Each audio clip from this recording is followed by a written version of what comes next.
e mais o outro Nof, né? Jornalista. E eles com uma visão assim, sabe assim, pena não dá porque eu não sou hábil, né? Então eu não consigo ter pena. Mas assim, assim, sabe, assim, me dá por aquelas criaturas assim, um sentimento de ternura, assim, de candura, assim, sabe, se eu pudesse mudar a cabeça deles, porque assim, ver o mundo assim, por um espelho assim, esfumaçado, complexo, denso, doído, né? E não é assim, não pode ser assim. Entende? Qualquer um de nós pode fazer o que quiser, qualquer um de nós pode alterar o que quiser, né? Só que a gente tem a obrigação de alterar a vida de cada um e a vida daquele entorno no qual nós somos inseridos. Isso é a obrigação. Com relação à questão da respiração, então a cada 1h56 a respiração se altera, né? E quando você faz a respiração com 4 tempos, né, que é o pranayama, né, então você faz com que ao respirar, se você, assim, eu já vi o professor falando que não se deveria respirar profundamente, é só necessário. Quando você respira profundamente, você retém, então você está permitindo que assim, um momento de depuração aconteça.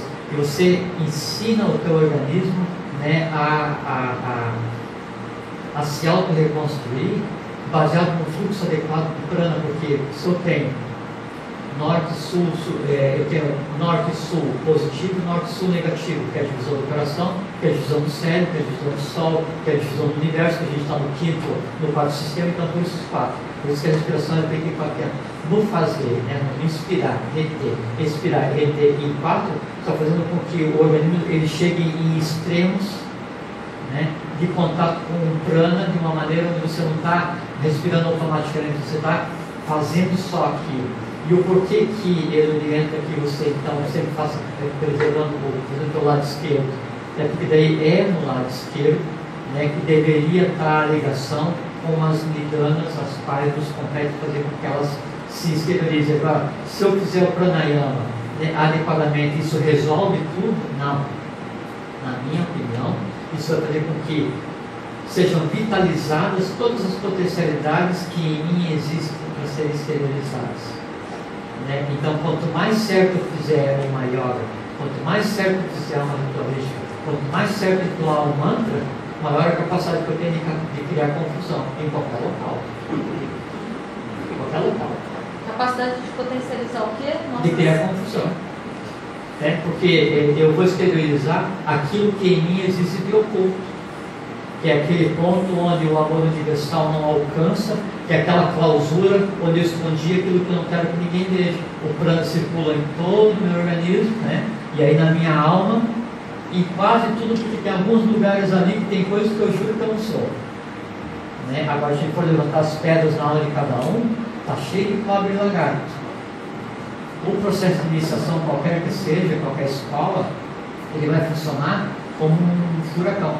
Ele vai velocidade, torcer a pessoa sobre si mesmo para que aquilo que existe de oculto nela seja esterilizado. E o que existe de oculto? Aí cada um de nós é que sabe. E aí é aquilo que eu falei de início, exercer o direito sagrado de errar. Porque se você pensa que vai passar por todo o processo de iniciação sem errar, é porque você ainda não começou o processo de iniciação. Por uma razão muito simples. Se nós fôssemos perfeitos, a nossa utilidade para a obra era outra, a gente não estava aqui agora. Então nós viemos porque a gente tem coisa para resolver e porque nós temos capacidade de não só resolver o que nos compete, mas também ajudar a transformar. Então a gente estava conversando também ontem, que quanto mais você se identifica com o conhecimento, quanto mais você se aprofunda em uma escola de iniciação, mais deslocado você fica, chega um ponto que você se questiona assim, tá, tudo bem, mas que vida é essa afinal? Ou eu vou na minha ordem, eu faço todas as ritualísticas, eu entoo todos os mantras, eu leio todos os livros, eu não chuto galinha, não chuto cachorro, eu paro na faixa de segurança para todo mundo passar, eu não brigo no trânsito, eu não xingo se alguém passa na minha fila no banco, na na minha frente, eu não xingo se alguém passa na minha frente na padaria, eu não xingo quando vou no supermercado e compro produto estragado. Então, eu sou assim, o exemplo do exemplo do exemplo. Alguma coisa não está certa. Entende? Porque se nós estamos aqui, tem coisa para resolver. E na medida que a gente começa a resolver, aí é uma coisa muito interessante. Na medida que eu começo a ver que eu começo a ser idêntico àquilo que eu recebo no universo, que é o prana, que é o amor universal. Eu consigo controlar o status do harmônico. Na medida que isso começa a acontecer, eu começo a me sentir deslocado. Por quê? Porque o mundo no qual eu estou já não me apetece. Eu começo a ver os erros das outras pessoas. Desde que antes eu tenho olhado no espelho. Porque quem mais erra somos nós mesmos. Então eu começo a ver os erros das outras pessoas. Aí eu começo a ver como poderia ser a coisa de maneira adequada, né? O fluxo do amor universal para todos, né? Todos operando com fraternidade, com candura, com amizade, com docilidade, com o rigor necessário, do equilíbrio necessário entre barco e espada, entre cérebro e coração. O que vai vir depois desse momento de se sentir deslocado, aí então é uma coisa interessante, que é o sentimento de fraternidade para com os outros. E a fraternidade para com os outros, aí sim, é a expressão humana do que eu recebo em cada respiração. Aí sim. Aí, então, eu consegui resolver o que em mim existia, passei por uma fase de absoluto deslocamento, então eu sou completamente deslocado, né? Deslocado e deslocado, você age deslocadamente, tão deslocado que você é, não suporta mais ninguém, você se irrita com o cachorro, com o passarinho, com o gato, com o peixe, sabe, com tudo. Aí a grande batalha que antes foi interna, para conseguir compreender o que seria isso, o que vem depois é, mesmo eu me sentindo deslocado, mesmo eu vendo as pessoas de maneira diferente, me compete ajudar essas pessoas, me compete ter fraternidade, me compete ter amor fraterno, amor universal para com todos. E aí, mas o que é o amor universal? O que é a fraternidade? O que é a docilidade para com os outros? De novo o que eu falei de início. Você, ao agir fraternalmente, ao agir amorosamente, ao agir pacificamente com todos os outros, você vai estar só dando aos outros o que você recebe todos os dias a cada respiração. Então, felicidade, fraternidade, amizade, amorosidade, calma, paciência, as coisas assim, são só nomes humanos a um fluxo perfeito do plano. Porque alguém nos odeia no universo? Alguém no universo tem antipatia por cada um de nós? Alguém no universo guarda mágoa por cada um de nós?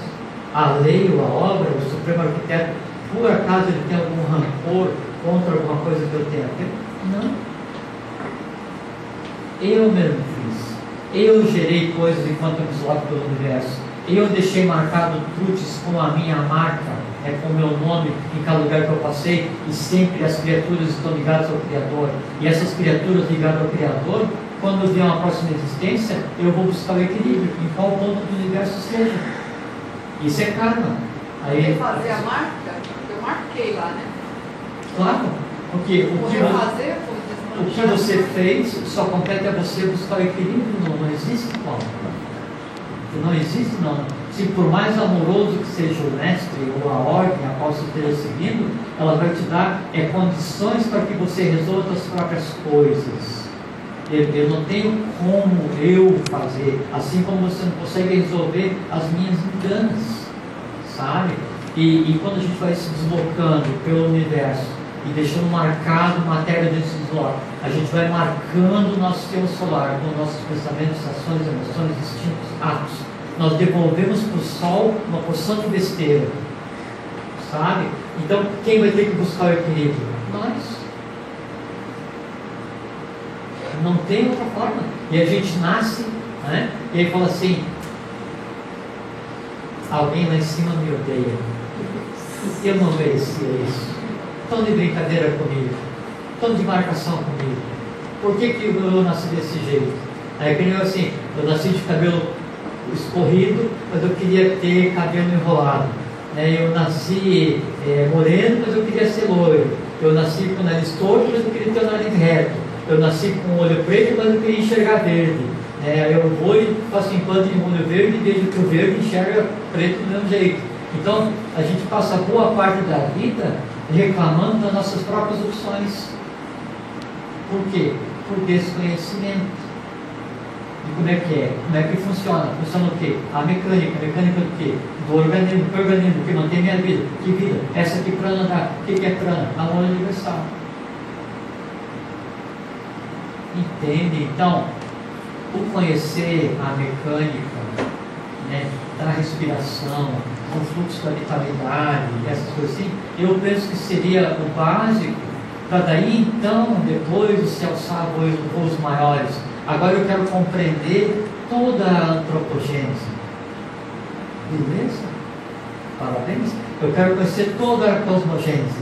Eu quero conhecer os segredos que existem, porque no Egito então tem a tradição antiga, que é o que é lá do Baixo Egito, que é aquela parte ali do estrangeiro e para turista, não é? Que é aquele segredo que já não tinha mais importância nenhuma, que é o que é tido hoje como segredo. Os verdadeiros segredos do Médio Egito, os verdadeiros segredos do Alto Egito que ainda hoje existem e que não foram passados para ordem nenhuma. Eu quero conhecer todos os segredos do Alto Egito, que são os segredos da planta, que são os segredos da lagarta. Tá, tudo bem. Calma, vou te ensinar, né? Mas e você está preparado? 100%. E o que você quer fazer com esses segredos? Eu quero descobrir como é que faz o ouro, a pedra filosofal. Sim, né?